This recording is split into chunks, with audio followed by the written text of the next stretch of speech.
Hey champions, it is Friday. I hope you're having a great day.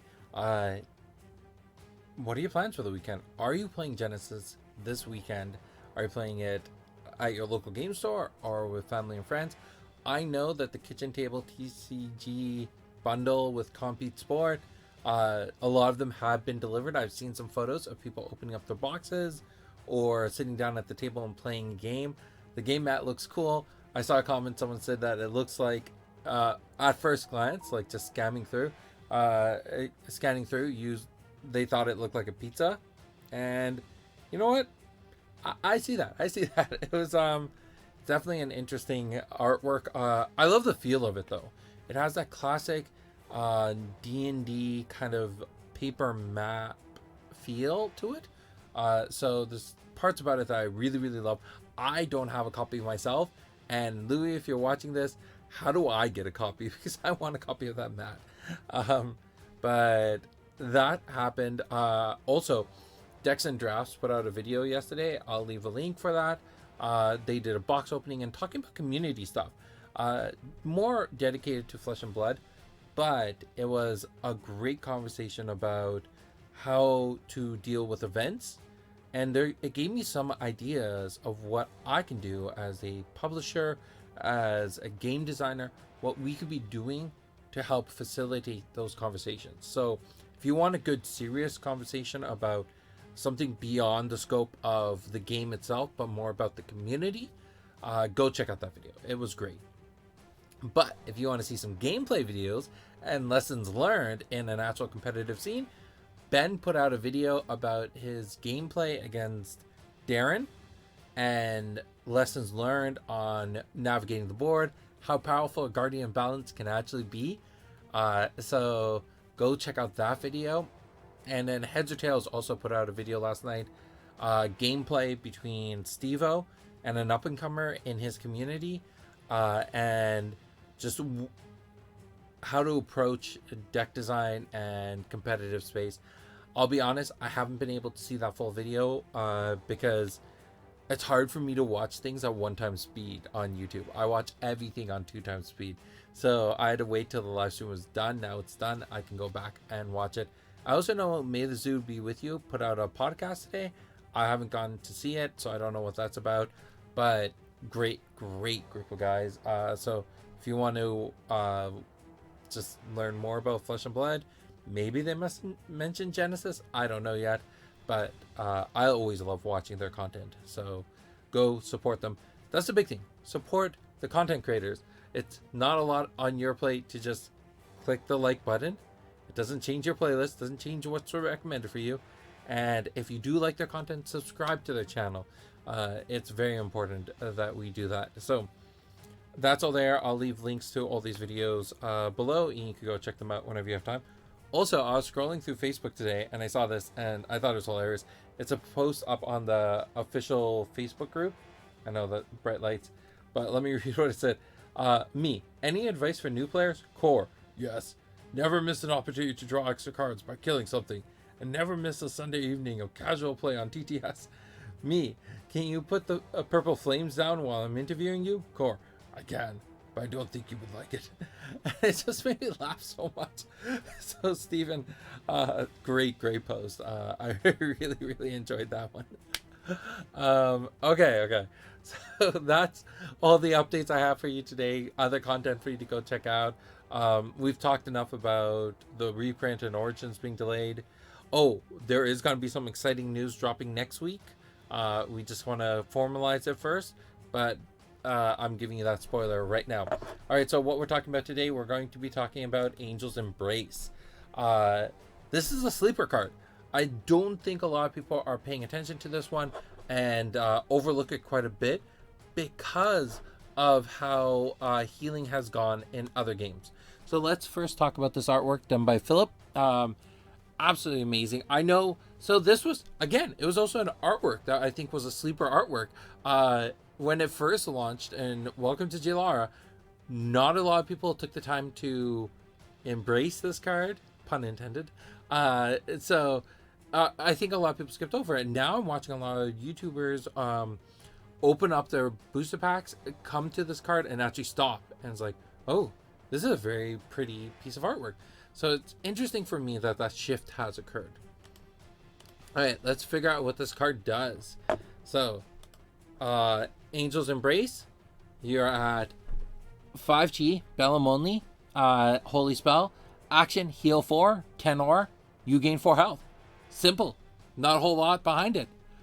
So, why is this card a sleeper? Because in Genesis, resources are so finite, and being able to convert resource from one resource into another can be instrumental for your success.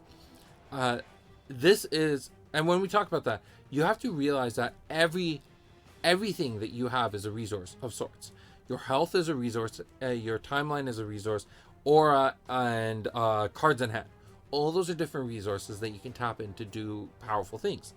And a lot of times, especially when I'm playing long, what I do is I will throw myself in front of my summons and absorb damage. Because I have 28 health, I can absorb a lot of damage before falling. So I will absorb damage and protect my summons, so my summons have time to get to where they need to be, especially when they're exerted, they're just beckoned. I will beckon them to behind me or in a corner, and I will shield them until they are unexerted and they can go out and do what they're intended to do.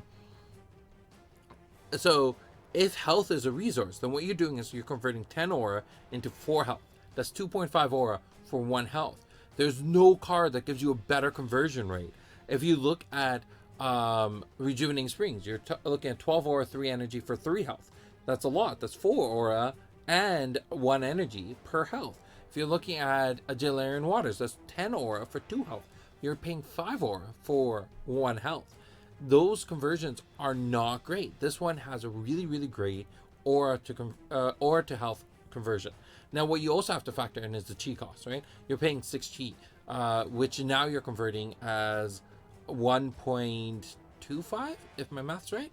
1.25 chi per health, which is still a reasonable conversion. You want that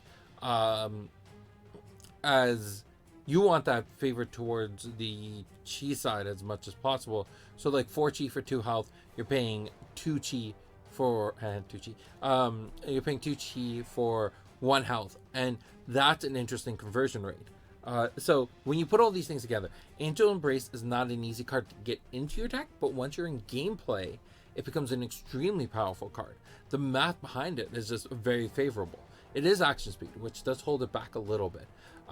But if you think about it, your opponent plans out an attack to swing at you for 20 health, let's say. But you start the game by doing an Angel's Embrace. You're Nubia, you start the game with the Angel's Embrace. You're now up to 24. That significantly changes your opponent's plan, because what is their aura to damage ratio? If they're playing Meteorite, they're paying 30 aura for 5 damage, which comes out to 6 aura for 1 damage. And you're paying 2.5 aura for 1 health. I know, a lot of math. But these are things to consider. And this is why this card is a sleeper card. Not a lot of people are playing it. Run 2 or 3 of these in your timeline and see how much it swings a game. It can dramatically change things. All right, let's skip the math. Let's continue on about talking about this deep dive. This card did have an original printing in Welcome to Jaelara. Did literally the exact same thing. Not much has changed except for the flavor text. So a cool thing we started doing was using the flavor text from the Akashic Codex straight onto the cards. I thought that was a beautiful step towards this melding of different products, and that's a big philosophy I have for Haunted Castle Gaming, is that everything we're going to do will be interconnected some way. So being able to tie the Akashic Codex not just on the surface level to the cards, but literally quotes onto the cards, means that if you read the Akashic Codex, you can actually see that reference. Or if you're really interested in a piece and the flavor text intrigues you, you could go to the Akashic Codex and see what's happening in that chapter. All right, let's talk about where this card came from, because that's also very fundamental to everything about it. So this actually is supposed to be an improved, higher end, or like a more playable version of Angel's Kiss from Alpha and Beta. So Angel's Kiss being, again, 60 Bellum action, 12 aura, and you gain 4 health. Oh, I've been doing my math wrong. I totally forgot that Angel's Embrace is 5G. So Angel's Kiss dropped the card down from 6G down to 5G and dropped the aura from 12 down to 10. So when dropping aura down, a lot of things we consider is when a card costs aura, the champions are most comfortable playing it are champions who have 10 times starting aura compared to the cost of the card. So if a card costs 12, then we're looking at champions who have 120 or more aura. So we're looking at, Erica, Nubia, Idris. But when a card costs 10, and now we're talking about a champion who has 100 aura, and that includes Long. So all of a sudden, Long gets included into the entire conversation, shifting the card down from 6G to 5G. So this card was supposed to be the counterplay to, not counterplay, but like the opposite to Vampiricus. You have Vampiricus, you have Angel's Kiss. It was supposed to be a funny little, joke. But when you compare these cards, Angel's Kiss just didn't give you as much as a Vampiricus did, because Vampiricus, the target loses 3 health, you gain 3 health. It's a swing of 6 health, where this is just a swing of 4 health. So it wasn't as preferable over Vampiricus. The quote on this is very special. It got incorporated into the Akashic Codex. Go read those earlier chapters to go enjoy that. So let's go back to Angel's Embrace. I realized I had done a bunch of my math wrong because this card is 5G instead of 6G. So at 5G, now a lot of that conversation changes, right? The card becomes much easier to get into your timeline. Your conversion from health to chi is still at 1.25. That math was right. I did something correct there. But it's now we're looking at not having to put in cards that are detrimental to you to try to run this. You can have it self-balanced. So altogether, look at this card. Don't skip on it during a draft. It's especially valuable during draft. And look into running it, especially with a champion where your timeline is designated more action speed. You're planning to play second every single round. This card could be very, very valuable to you. I would highly recommend this for a champion like Long, like Kun, like Nubia. These are going to give you a lot of swing factor. Alright, that's all I have to say about Angel's Embrace. I hope you get an opportunity to play with this card. And if you got foil version, it looks absolutely gorgeous. So that's everything for today. Have a great day, and I'll talk to you again tomorrow. Don't forget to let me know how your gameplay goes this weekend. Alright, bye.